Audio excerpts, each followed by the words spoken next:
Congratulations, Nina, on the publication of your second novel, Layla, which has been called A Test of the D'Urbervilles for Our Time. The book deals with some fairly tough and challenging themes, and the character of Layla is not always likeable. What drew you to write about her?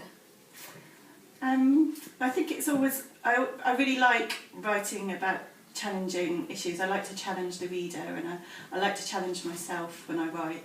So I think it's important also to give a voice to people that might not appear often in contemporary fiction. So she's from a working class background, she's not very well educated, and she's not always likeable, but I think that's part of the challenge that I set myself, that by the end of the novel I really want readers to kind of be rooting for her, even though at the beginning she's quite tough.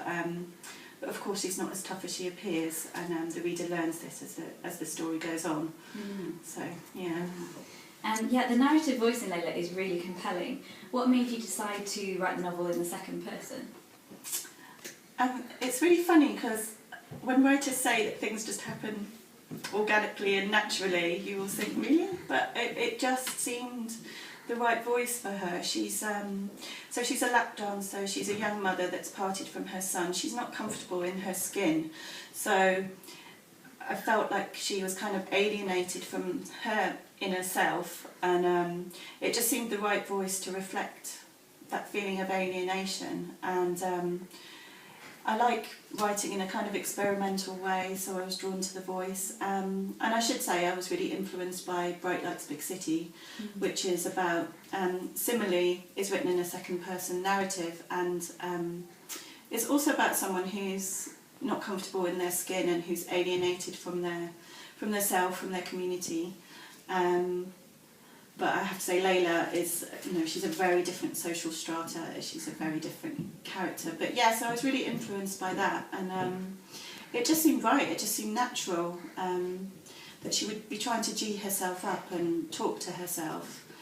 And also I think that voice draws the reader in. I think it really brings the reader, carries the reader along with the protagonist's experience. So that was why, and hopefully it works. Yeah. Yes, it does. Nina, do you have any tips for aspiring writers?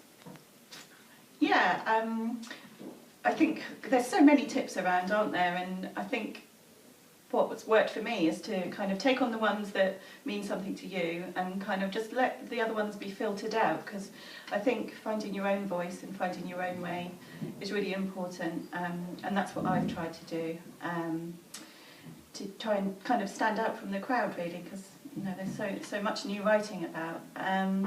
The other thing that really worked for me was at the beginning of my career, was to enter a competition, Myriad's Westdean writing competition, which I didn't win, but I was shortlisted, and that really built up my confidence. And I think sort of writers can suffer from a lack of confidence quite often, so I think it's a really good thing to do that, and to get your work out there and recognised by industry professionals is a really useful thing to do. And just to keep plugging away, I guess, just to keep going and keep going, and learn how to take rejection, because you need to be quite thick-skinned, I think, and yeah, keep going, keep plugging away, and you'll get there. Thank you very much. Thank you.